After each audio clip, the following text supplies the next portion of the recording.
Hey up, how you doing? Man, that's a long journey when you're in my condition.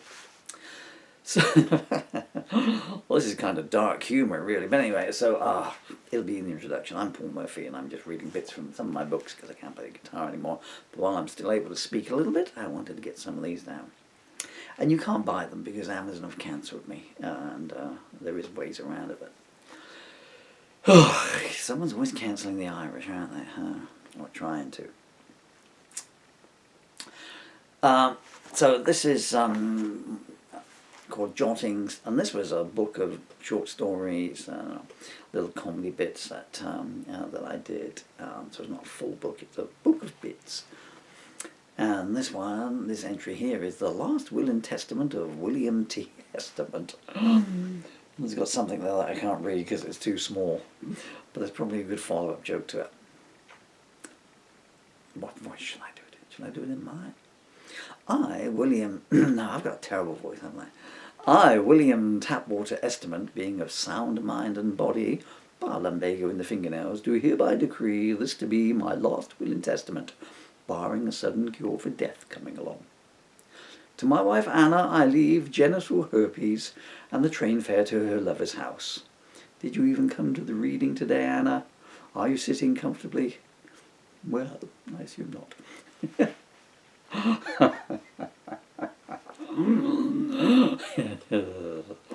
Yes, Anna, you believed I was unaware of your multiple clandestine affairs throughout our marriage, even though one incident took place on the dining table while I was still eating my lunch. He's looking for woodworm, you gasped in feeble excuse. With a woodworm, apparently, I shot back, noticing the gentleman's shortage of specialist equipment.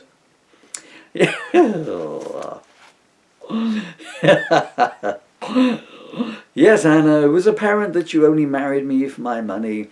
Even at the ceremony you suggested that instead of exchanging vows, we should exchange PIN numbers.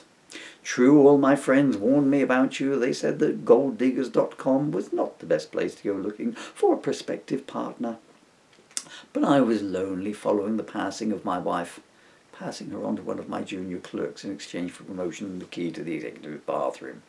But you captured my heart with what the hell? But you captured my heart with a coquettish way you laughed at all my jokes, even though you spoke no English, and our shared love of courgettes, although not exactly in the same way.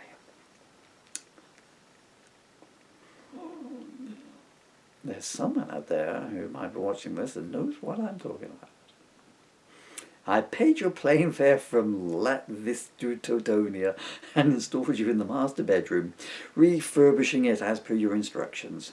A reinforced ensuite bidet and a cash point machine by the pillow. It is true that we were blissfully happy at first, but sadly, by the afternoon that had worn off. That wasn't the only thing that was worn off. You never removed your retainer.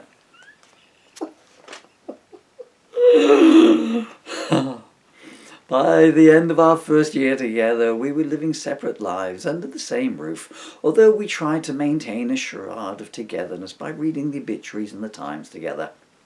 It was only later I realised you were looking for mine. I threw myself into my work to get over you. You threw over me to get into my workers. Profits slumped as productivity decreased, although on the plus side, most of them now worked overtime for free. Yes, the age difference was a factor, although mainly in your knockers. You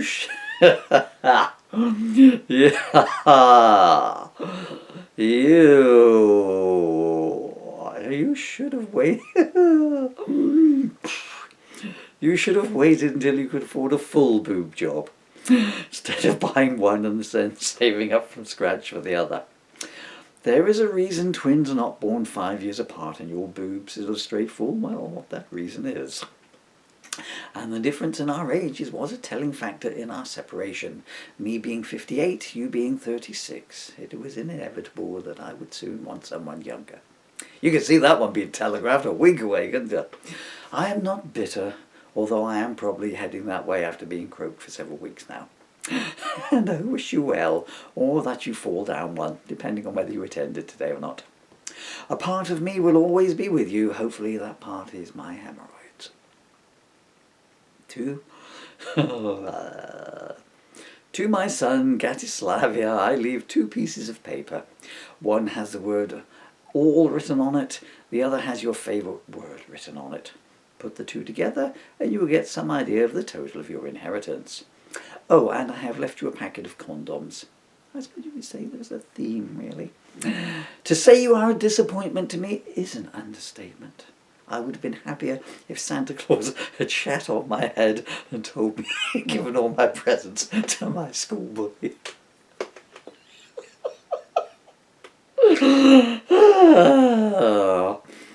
I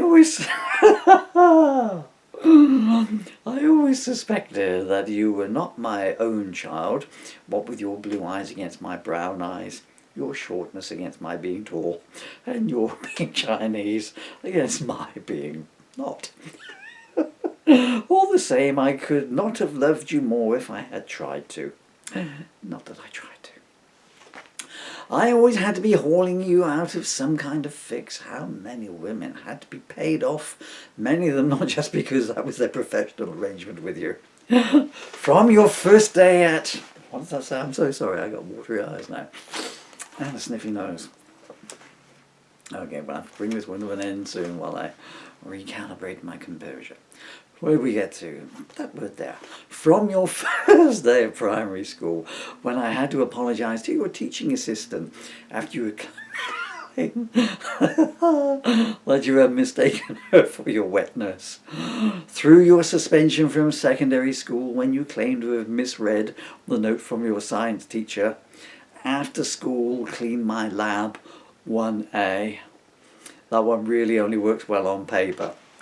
After school, clean my lab, 1A. Think of the words lab, 1A. Clever, huh? It works better on paper than in vocalization, though. Right up to...